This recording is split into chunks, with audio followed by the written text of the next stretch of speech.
بسم اللہ الرحمن الرحیم۔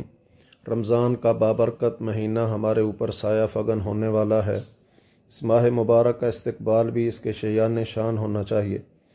آئیے یہ عہد کریں کہ ہر قسم کے گناہ اور معصیت سے توبہ کر کے اس ماہ مبارک میں نیکیوں سے اپنا دامن مراد بھریں گے۔ یہ نیکیوں کا موسم ہے، اسے ضائع نہیں جانے دیں گے۔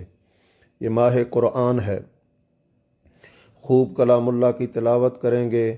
کم از کم ایک بار یہ کوشش ضرور کریں گے کہ ہم تلاوت کے ساتھ اللہ پاک کے کلام کو سمجھ بھی سکیں تاکہ ہمارے لیے عمل بھی آسان ہو۔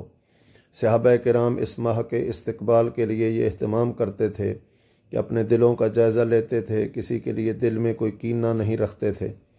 آئیے رنجشیں بھلا دیتے ہیں، دل کو عفو درگزر کے شفاف پانی سے دھو لیتے ہیں اور اس ماہ مقدس کا استقبال کرتے ہیں۔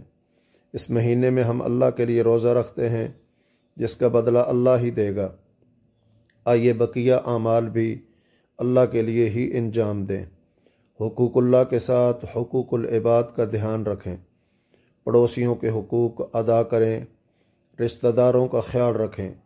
کوئی جھگڑا کرے تو کہہ دے کہ میں روزے دار آدمی ہوں۔ نمازوں کا اہتمام کریں، فرائض پر پہلے توجہ دیں، پھر نوافل سے دامن مراد بھریں۔